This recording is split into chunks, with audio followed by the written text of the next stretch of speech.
الله أكبر الله أكبر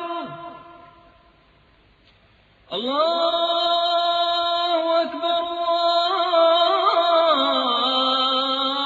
الله أكبر. أشهد أن لا إله إلا الله.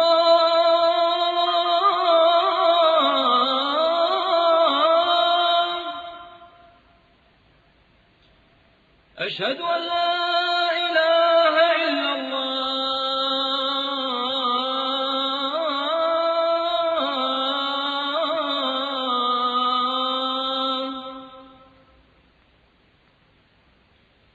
أشهد أن محمدا رسول الله.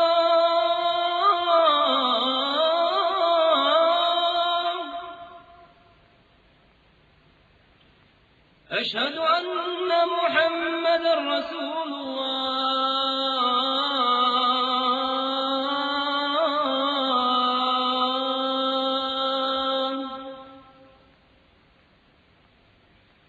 حي على الصلاة.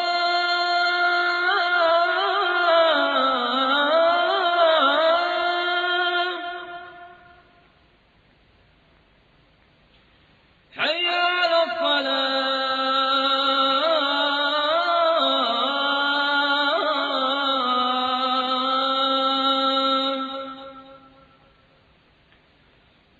حي على الفلاح.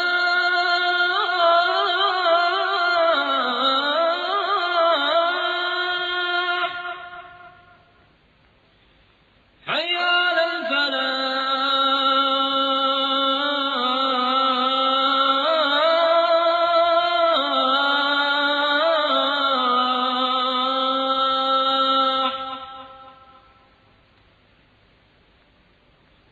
الله أكبر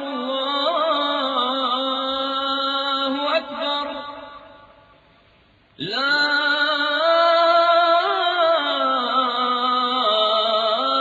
إله إلا الله. أعوذ بالله من الشيطان الرجيم. بسم الله الرحمن الرحيم.